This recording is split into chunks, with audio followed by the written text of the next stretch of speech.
Beyblade, Beyblade, let it rip. Such profound lyrics from the English version of this intro that says so little but yet means so much. Like, what exactly does it mean to let it rip? Okay, the lyrics are nothing special, but dumb lyrics aside, if you grew up in the 2010s, have a child, or even just walk through the children's toy aisle, then you most likely know what this is. Beyblade. This one being the burst iteration. Now, growing up, I was heavily into Beyblade, specifically Metal Fusion, and I thought it was the shit. Hell, I still kind of think it was. Nostalgia as well in a jokey kind of way, and I would assume some people would agree.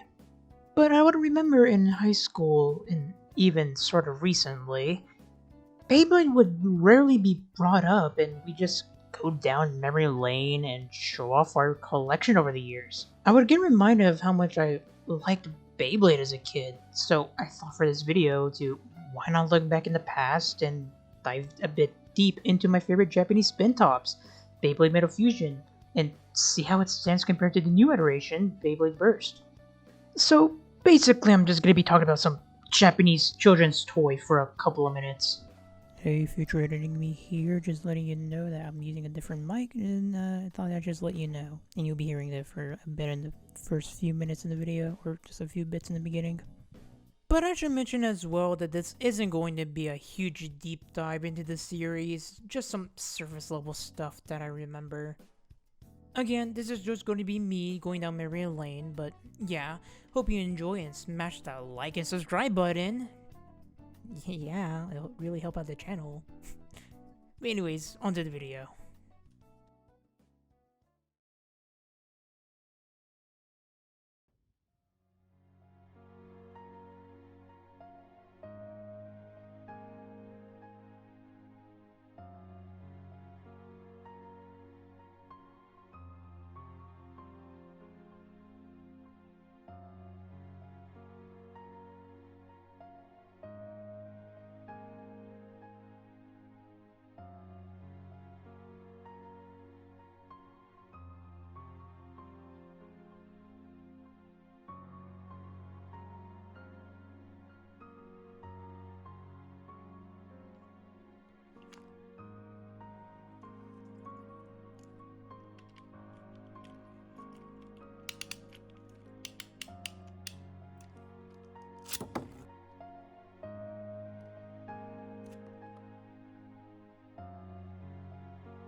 After its previous iteration, Beyblade Metal Fusion was first conceptualized in 2008 and was a spin-off of the original Beyblade.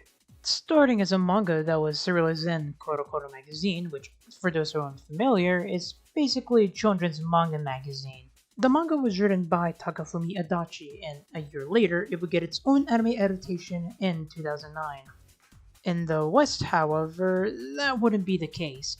We of course wouldn't get the anime or manga even until a bit later. That being in 2010 when Cartoon Network got the rights to air the anime on their channel. And of course, when an anime is very marketable towards children, you gotta start pumping out those toys to make a lot of money. So of course it would be Hasbro that gets the rights to make the spin top toys, and we got these. And alongside them you could have purchased your own base stadium. There isn't really much of a purpose to show this now, but I just kinda wanted to, because why not? Also, you can tell how old this is by this Kmart price tag sticker. Good job, Kid Me, for not removing this and forever preserving history. Then, aside from making toys, they of course would make video games for the series. 6 of them to be exact. 4 of them for the Nintendo DS, 1 for the PSP, and 1 for the Wii. As you can see, Beyblade has quite a range of media for people to get into it, and because it would take a while to talk about them all, I'm only going to be talking about the anime and toys, but mainly the toys as I compare Metal Fusion to Beyblade Burst. So, without further ado, I'm going to be starting off with the anime, as that's how most kids in the West were introduced to the series, myself included. I'll also be going over the dubbed version as well, instead of the subbed version, because again, that's the one I'm more familiar with. The Metal Fusion series is broken up into 4 seasons, with each season having a different subtitle, with the first being just plainly Metal Fusion, then Metal Masters, Metal Fury, and finally Metal Shogun. And with the whole Metal Fusion series together being labeled as the Metal Saga, which is something I had no idea about until looking into it, and holy fuck, what the fuck? I thought it just ended with Metal Masters, with it falling off the face of the earth until Beyblade Burst came out, but apparently I'm wrong. Damn, I guess I'm not a true blader at all. But crisis aside, let's get into the first season. So, the anime follows a couple of young bladers, which can I say is the most goofiest name, but also edgiest if taken out of context. But the main protagonist is named Ginka Hagane, who is the best blader around, with him also owning the legendary blade Pegasus. But he goes out to find and defeat an evil organization called Dark and Nebula, so that he can avenge the death of his father. Which, holy shit, I can't believe that's the premise of the anime? That's revolved around spinning tops? Like, I didn't even know that when I was a kid, like, what the fuck? But he and the friends he makes along the way go to try to stop Dark Nebula and also stop an evil blader named Ryuga, who has the legendary Beyblade El Drago. And you can tell he's evil because he doesn't wear his coat normally, and look at his eyes. Just screams evil. So, yeah, a pretty simple plot for a children's anime. You know, aside from the avenging father's death part, but pretty simple, to say the least. So, for now, let me introduce the cast. First up, there's, of course, the protagonist, Ginka, who, as previously mentioned, has the legendary Beyblade Pegasus. He's pretty much the standard cookie-cutter protagonist who's the very best at X thing, in this case Beyblade, and he treats his Beyblade with respect as if they were his friends. Sort of like Yu-Gi-Oh! And Bakugan. Next, there's Kenta, the sort of sidekick character who owns the Beyblade Sagittario. He's sort of like the stand-in for the show, where at first he isn't a good blader, but then he gets better. He also introduces us to the setting of the show, and gets explained about Beyblade matchups during matches, sort of like Misty and May from Pokemon.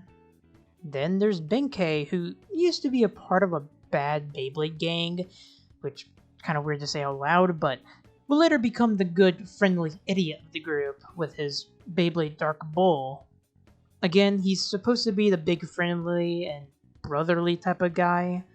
Then there's his ex-leader, Kiyoya, who's supposed to be Ginka's rival after he defeats Kiyoya and makes him disband his gang. He also uses the Beyblade Fang Leon. And finally, there's Madoka. Not the magical one, if you were wondering, but this mechanic. She's pretty much the female mechanic trope, but also not. Where she's very knowledgeable about Beyblades, from their parts to knowing when one's been damaged during a battle and, you know, matchups and stuff like that. So, yeah, she's meant to be one of those characters in the anime where they explain what's going on in the battle, i.e. Speedwagon and Brock. And that's the main cast we follow. Of course, there's the villains like Ryuga and the leader of the evil organization, Daidoji, who, as a dumb kid, made me think that drinking juice could look cool because of how they censored his drink to look like juice. And then there's the other recurring side characters that are either cool, lame as hell, or even both. Now, as mentioned earlier, the Metal Saga consists of 4 seasons, with the first one being aptly named Metal Fusion. In this season, we of course get introduced to the cast, but it also consists of the main protagonist, Ginka, going to avenge his father with his Beyblade while also stopping Ryuga because of his legendary Beyblade El Drago. It's special because it spins the opposite direction than a regular Beyblade. Very evil if you ask me. Then there's the second season named Metal Masters that continues after the first season, where Pegasus gets a new form called Galaxy Pegasus that's explained by Ginka's dad. Oh yeah, Ginka's dad is revealed to be alive in the first season, so yeah, I don't really know what to say to that. They just wimped out of killing Ginka's dad, I guess. I don't know. But there's a scientist who wants to collect the data of every blader that's participating in a tournament for some experiment that ends up being no good that Ginka and his gang need to stop. Season 3 is called Metal Masters, again continues after the second season. This time, the gang are told that an evil god is about to be revived and they need to assemble legendary bladers from around the world to stop it. So with that, they pretty much do. Pretty much do that. And finally, there's the fourth and final season, that being Shogun Steel. Damn, they really surpassed Metal at this point, huh? But this time the story takes place 7 years into the future with a completely different cast, but still having the old cast as side characters. And in this season, it's basically the passing the torch kind of story where the main protagonist for this season wants to be the best blader, so he searches out for Ginka to battle him. But he isn't able to, so instead he goes on to become stronger and fight other bladers instead. Very descriptive summaries for each season, I know, but I'll be honest, I'm more familiar with the first season more so than the others, as I didn't even know that Metal Fury and Shogun Steel were even a thing until looking into this. So, yeah, don't really know much about them. But if interested, I could do a retrospective on each season one day and just go down memory lane. Sort of. But yeah, I'm more familiar with the first season more so than the others. But man, I remember being obsessed with the series, and it wasn't just me, but my friends as well back then. They also liked it. Maybe not as much as me, I don't know, but they enjoyed it nonetheless. Hell, some of my friends today still even like it. But I just remember waking up, flipping the channel to Cartoon Network, and just watching whatever rerun or new episode of Beyblade there was. And let me tell you, it was hard to keep up with it, because at the time, there was no streaming site to watch all the episodes like there are now. So, to watch every episode in order and know what the fuck's happening, I would do what only people in the mid-2000s had to do. And that was to go onto YouTube and hope someone uploaded all the episodes without there being a missing part. So if you're young and didn't have to suffer like we did, basically what you used to do if you wanted to watch cartoons or anime would be to, again, go to YouTube, look up the show you wanted to watch, and click through as many videos, hoping that they were 1, in good or decent quality, 2, in the language you understood, because sometimes they come in Spanish dubs for whatever reason, and 3, had all the parts of the episode because back then you were only allowed to upload 15-minute videos onto YouTube. So you had to pray that there weren't any missing parts or even missing episodes. But I would do this to catch up on the series. That's how much I was committed to it. Sorry to break your immersion, but yeah, I have a new mic, so I can deal with it, I guess. I don't know. Back with the video. But that's all I really have to say on the anime portion of this franchise, so it's time to actually get to the nitty-gritty. And that's, of course, being the toys. So, yeah, I have quite a few here, to say the least. Was there any reason for me having more than maybe 2 or 3 Beyblades? No, but I did collect quite a few of them, because, again, I was obsessed with them. And of course, there are a few things that I don't have here, like the accessories and attachments that I never got as a kid, but I'll be talking about them a bit later. For now, let me show off the collection I have here, just as a subtle flex and all. I'm just gonna start out with my Beyblades here, as they're of course the main spotlight of all this, so yeah. So, first off, I obviously have Storm Pegasus, since it's what the main protagonist has, so duh, I'd have to have it. But you could really tell how much I put this thing through the ringer with the stickers falling off, or at least like lack of stickers, and like the bottom part being the rubber bottom being like worn out essentially. Then I have Sagittarius, which I kind of had a bit more of a liking towards. Again, only a bit, as you'll see which one is my favorite.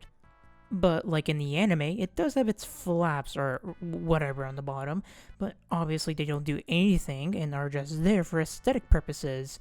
Unless a pro blader can tell me otherwise, like it has like some weird functioning to it, or at least like some useful purpose for it, for its build.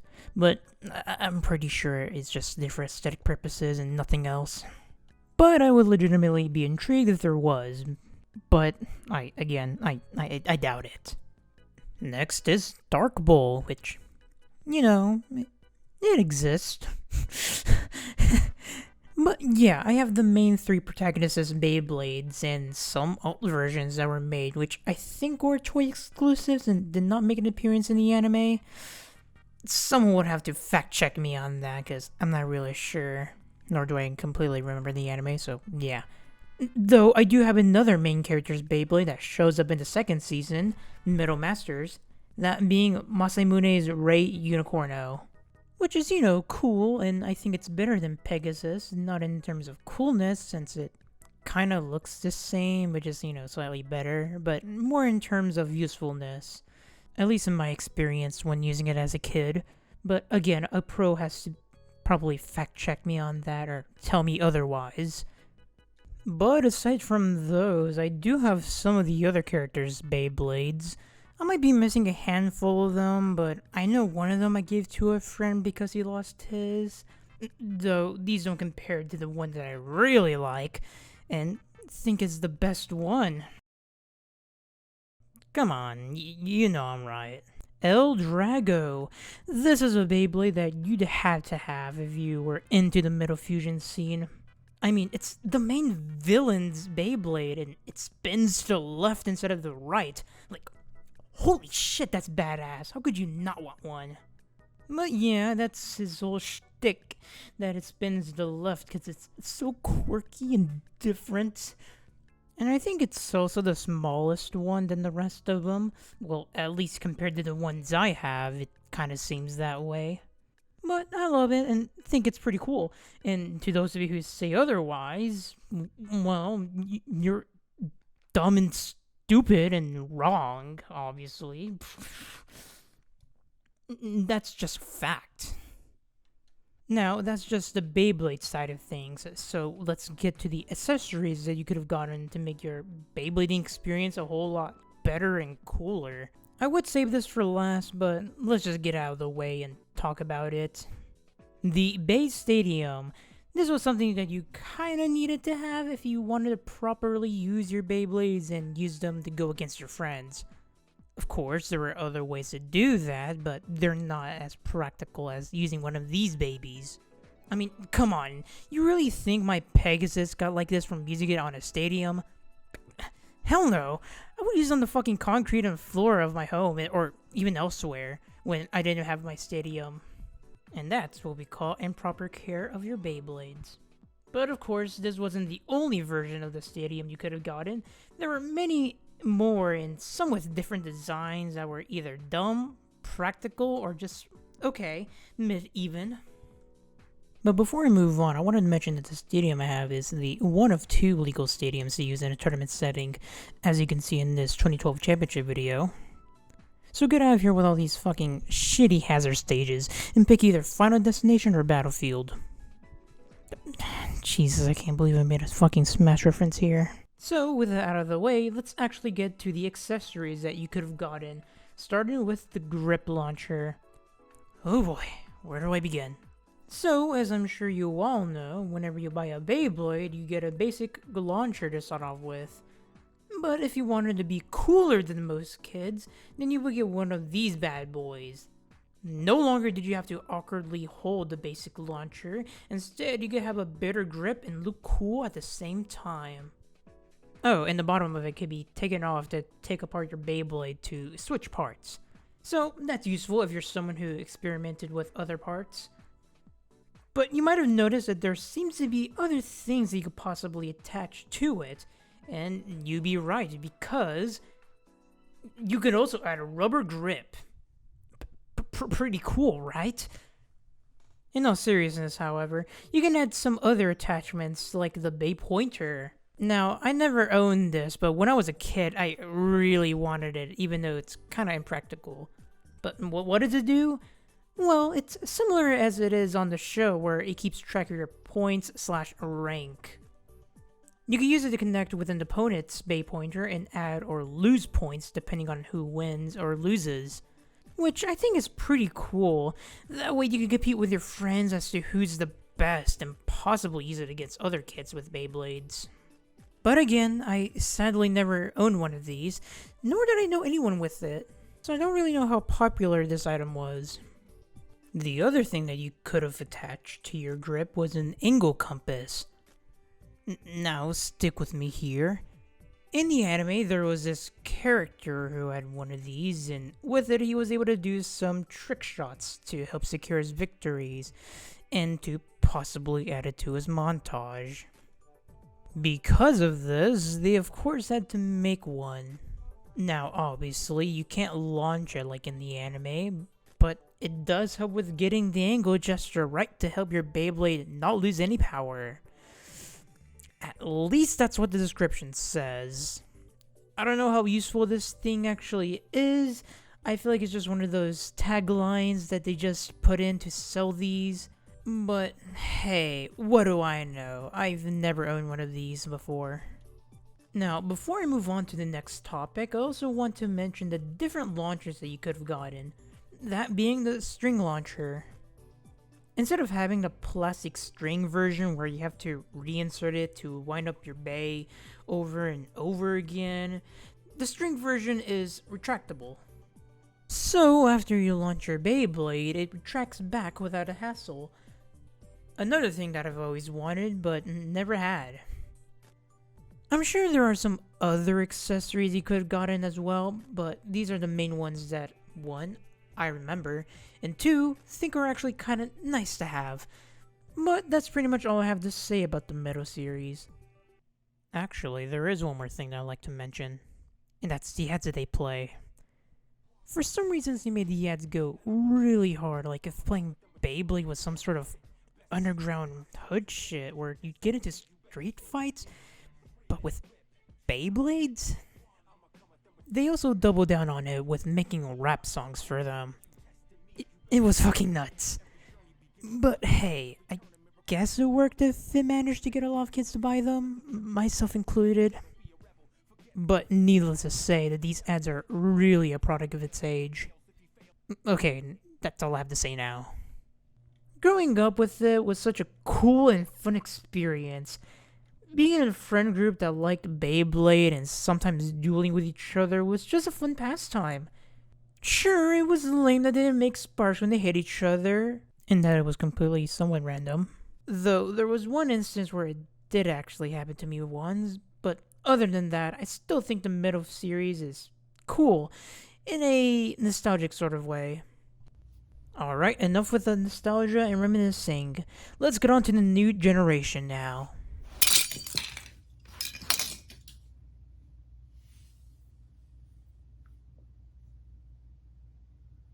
Of course, when it comes to every series, there's always going to be the worst little brother. Beyblade Burst is the newest in the Beyblade series, and as you might guess from the name, they burst into pieces. For some reason, they decided to opt out of having the Beyblade have metal, and decided to go back to plastic while also having it break apart. Which I think the gimmick is nice, but to a newcomer like myself, when I got myself home for this video, it's sort of confusing as to how you're supposed to put it together. And it probably becomes a bit of a hassle having to keep putting it together again, but it does help making switching parts way easier.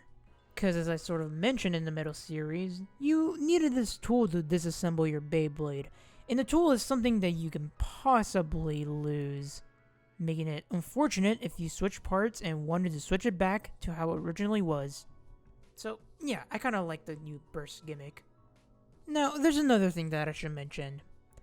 If you're someone who's very into Beyblade, especially in the burst scene, then you might know that the Beyblade I have is probably cringe. But for those of you who aren't that deep into it like myself, and didn't know it till a friend of mine mentioned it to me, but the Western version of Beyblade Burst made by Hasbro are not good. Let me explain. So apparently the Japanese version of these toys are actually made out of better material and are way more detailed than the Western version. Which, hearing that, sounds crazy to me, but thinking about it, it's probably done just so Hasbro saves money when making them. But if you do want to get those better quality ones, then you can either import some from Japan, which can get pretty pricey depending on where you get it, or you can buy the Pro series from Hasbro. Yeah, aside from the regular Beyblades that you can buy, you can also get the Pro series, which the price range from $20 to $25, and they're supposedly similar to the Japanese ones, which again is something my friend mentioned. Now, this is where I would pull one out and present it to you. I said would. Yeah, for 20 bones, I didn't feel like purchasing one. I already got a standard one, that's the best I can give you. Hey, I don't make money on these videos, okay? I have a budget, so yeah, you have to take my word and my friends and possibly any other bladers out there who own one of these, so yeah. As for the accessories for this series, you have the standard string launcher and the grip launcher. There's also the point counter, though it's not like the digital counter one, but other than those, I can't really tell if there are any others. There might be, and I'm just being dumb and lazy, which is probably the latter. And of course, there are the stadiums that you can buy, which, you know, it's kind of mandatory if you want to use it to go against like your friends and stuff like that. So, yeah, again, it's kind of mandatory if you want to use your Beyblades pretty well. So, since I only have one Beyblade from the Burst series, and I don't really have any of the other accessories from that series as well, I think it's time to move along and finally get into the anime. So, let's talk about the Beyblade Burst anime. I have no opinion of it. Yeah, I haven't seen a single episode of it, but since I'm going to be talking about it, I probably should, so I guess I should watch it. See you in a couple of seconds. Okay, after giving it 2 episodes, yes, 2 episodes, and I gotta say, yeah, it's not bad. Now, 2 episodes isn't a whole lot of info to gather to represent the entire series, but from the 2 episodes that I've watched, I've sort of enjoyed it. From what I can gather, the first season seems to be a basic tournament season, or at least the first arc is. The main protagonist is also unlike Ginka from Metal Fusion, where the main protagonist, Volt, isn't the best blader at the start, but of course by the end of the series, he becomes the best and beats his friend who's a world-renowned pro blader. At least I imagine so.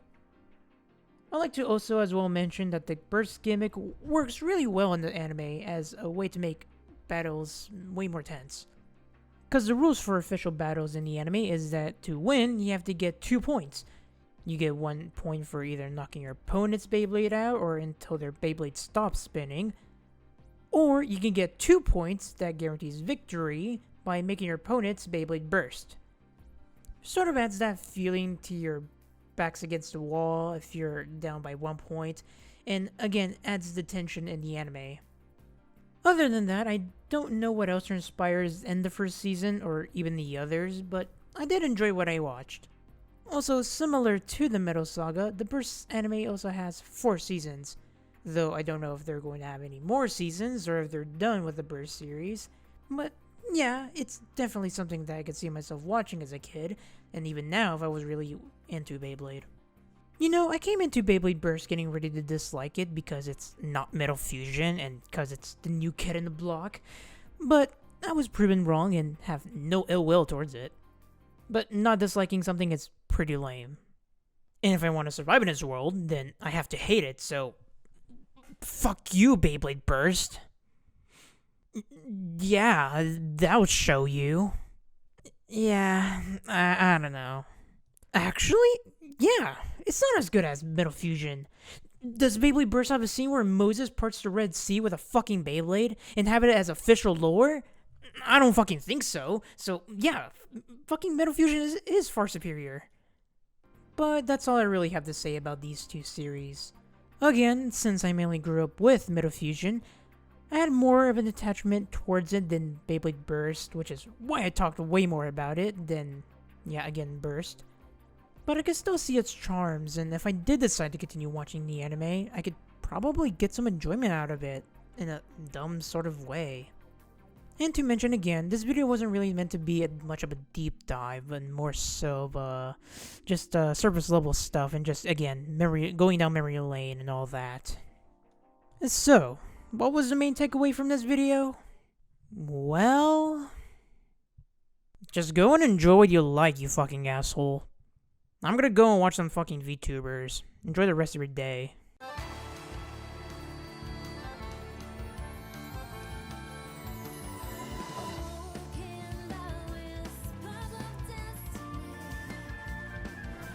So yeah, welcome to the end of the video if you're still sticking around for whatever reason. So I'm going to be giving a few updates here while I'm at it. So this is going to be the last video of this year, that being 2022. So yeah, this video is going to be dated. And I'm not going to be uploading anything on January, since that's usually the month where it's usually kind of bad for YouTubers and stuff like that. So I'm going to be mainly focusing on streaming that entire month. So follow my Twitch in the description, where I'll be streaming a couple of games, like right now Pokemon Scarlet and Violet. Again, making this video dated. I'll also be streaming a game that will be sort of a hint as to what videos I'm going to be making in the next year. So yeah, have fun with that. But that's all I really have to say, so I hope you enjoyed this video, and consider subscribing because it will really help out a lot. So with that, enjoy the rest of your day. Bye. Oh, and also leave a like.